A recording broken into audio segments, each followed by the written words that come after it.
विविध मागण्यांसाठी आज जल जीवन मिशन कंत्राटदार संघटनेतर्फे आज जिल्हा परिषदेसमोर विविध मागण्यांसाठी धरणे आंदोलन करण्यात येऊन 1 मार्च यापासून काम बंद आंदोलन पुकारण्यात आलं आहे।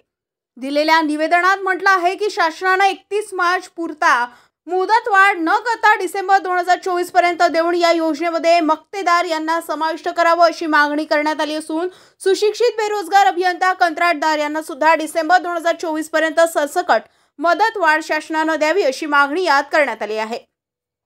कंत्राटदार संघटनेच्या विविध मागण्या न झाल्यास 1 मार्च पासून काम बंद आंदोलन सुरू ठेवण्यात आले असून जलजीवन मिशन कंत्राटदार संघटनेतर्फे धरणे आंदोलन सुरूच राहील असा इशारा संघटनेचे सूरज नारखेडे यांनी बोलताना सांगितले।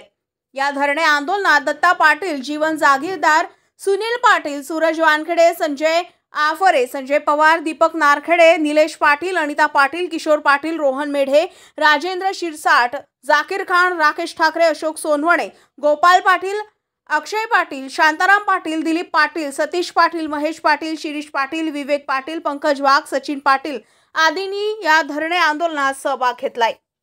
प्रमुख मागण्या 11 मागण्या आहे आमच्या। एक मुदतवाढीच्या संदर्भात प्रमुख मागणी आहे, रेती संदर्भात प्रमुख मागणी आहे, GSTच्या संदर्भात प्रमुख मागणी आहे आणि रिवाइज एस्टिमेट जे अभाव प्रक्रियेने मंजूर झालेले आहे त्या एस्टिमेटला त्वरित मंजुरी मिळावी याची अशी प्रमुख मागणी आहे। लोकवर्गणीच्या संदर्भात 10% लोकवर्गणीची मागणी आहे आणि GSTच्या 6% जी वाढ आहे आम्हाला जे शासनाला भरावी लागते ती 12%च्या ऐवजी 18% करून आम्हाला पूर्ण ती मागणी आमची आहे। आणि मुख्यतः जलकुंभाच्या विहिरीच्या जागे अतिक्रमण विषयक अनेक ग्रामपंचायती संदर्भात आमच्या अडचणी आहे। त्या अशा प्रमुख 11 मागण्या आमच्या जलजीवन संदर्भात प्रमुख मागण्या आहेत।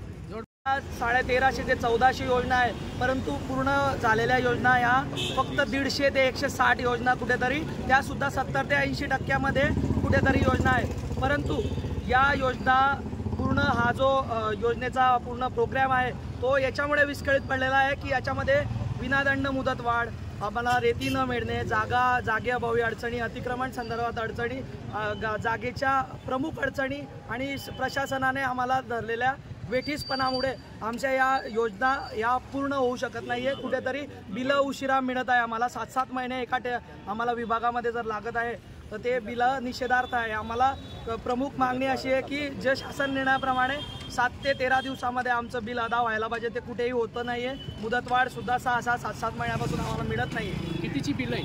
आमची बिलं सुमारे करोडो रुपयाची बिलं आहे, पण ती बिलं आम्ही आरे बिल स्वरूपात दिलेली आहे, कोणाचे फायनल बिल स्वरूपात आहे। फायनल बिल तर अजून झालेलेच नाही, कारण की लोकवर्गणीच्या माध्यमातून आमची योजना ही पूर्ण होऊ शकत नाही आहे। म्हणून लोकवर्गणी हा खूप मोठा प्रश्न आहे, 10% लोकवर्गणीचा प्रश्न असल्यामुळे आम्हाला ती त्वरित लोकवर्गणीची जी रक्कम आहे ती शासनाकडून उपलब्ध व्हावी, कारण की ग्रामस्थ आणि ग्रामपंचायत भरण्यास ते स्पष्ट नकार देत आहे, आम्हाला लेखी स्वरूपात कळवत आहे।